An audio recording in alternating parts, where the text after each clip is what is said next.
And right now at 6, this picture tweeted out by Elon Musk earlier this week, and the document attached to it has caused conversation online and on Capitol Hill.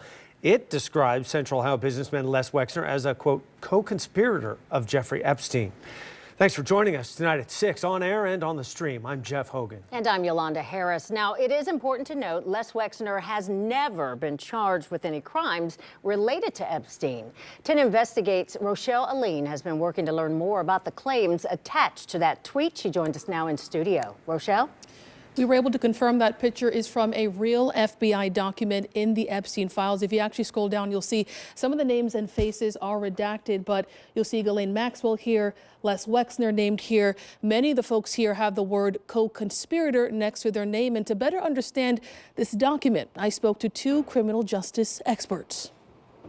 And I am the former Crimes Against Children supervisor for the Columbus FBI. This is Kristen Beggs. We showed her this newly unredacted document that was released as part of the Epstein files. And she told us it's something called a situational report. It's something that a case agent is just showcasing to headquarters.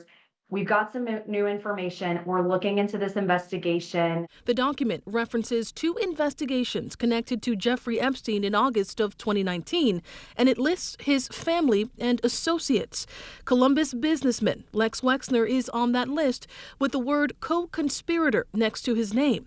To date, Wexner has never been charged in connection to any investigation involving Jeffrey Epstein.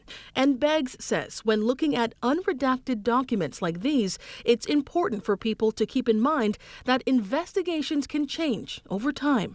This is a document that just shows a snapshot in time, and it's internal, and it appears to be very preliminary to me. It doesn't have any of the data filled in. That's something former U.S. Attorney David DeVillers agrees with. That's why we don't release traditionally investigative files.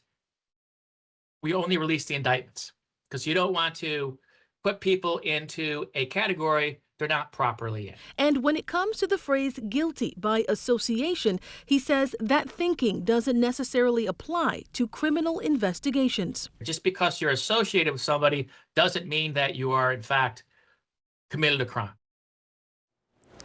We also contacted representatives for Les Wexner to get their take on this document and the discussion it has created, and they sent us the following statement saying, quote, the assistant U.S. attorney told Mr. Wexner's legal counsel in 2019 that Mr. Wexner was being viewed as a source of information about Epstein and was not a target in any respect. Mr. Wexner cooperated fully by providing background information on Epstein and was never contacted again, end quote.